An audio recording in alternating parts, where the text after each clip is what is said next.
Today we're going to talk about herbicide mixes that I use on each specific crop type.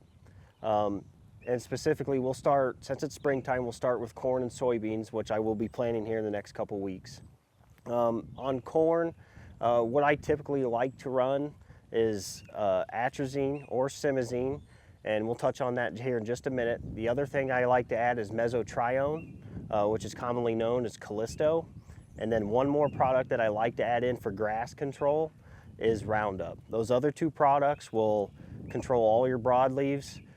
Roundup will kill your grass. Mesotrione, like I said, commonly known as Callisto, adds a little bit of that residual into the soil. It should hold you over for most of the year. A couple years ago, I used to spray a lot of Roundup on my corn.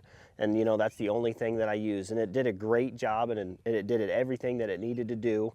And you usually have to spray that Roundup a couple times a year before the corn would canopy. Once that corn canopies, it usually keeps your weed control and keeps your weeds at a minimum. But since, you know, everything's gotten a little bit resistant, you know, some of these weeds such as mare's tail, which is commonly known as horseweed, pigweed, ragweed, we've had to step up our game a little bit and, you know, add those better selective herbicides to better control weeds in our corn.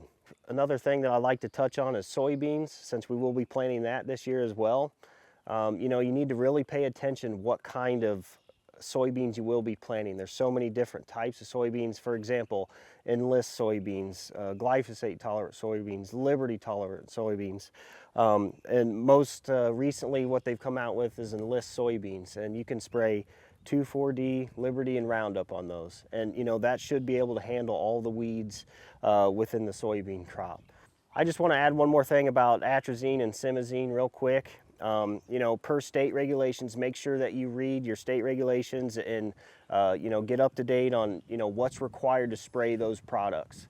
You know, some states require an applicator's license to apply those products, which is a relatively easy and cost-effective process. You know, you can get your applicator's license usually at a local university.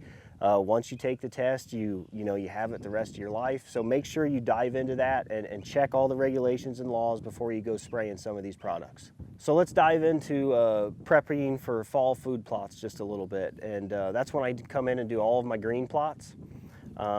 Basically, there shouldn't be a lot of weed control once you have your crop planted, but the major step to come in and kill that plot off before you plant and work it, you know, typically what I like to run there is just a simple Roundup and 2,4-D. And if you do spray 2,4-D, make sure you know which kind of 2,4-D that you're spraying. Some 2,4-Ds will carry a little bit of residual in the soil for a 2-week period, 10 to 14 days.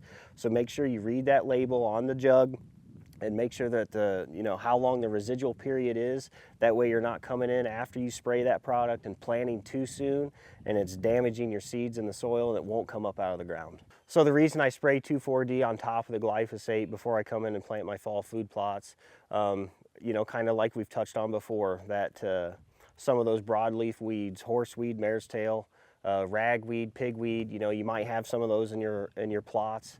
Roundup's not going to take care of them. It'll stun them and it'll probably hold them back a little bit, but 2,4-D is going to come in and do a little bit better job, a little bit hotter mix, and get those broadleaf weeds taken care of.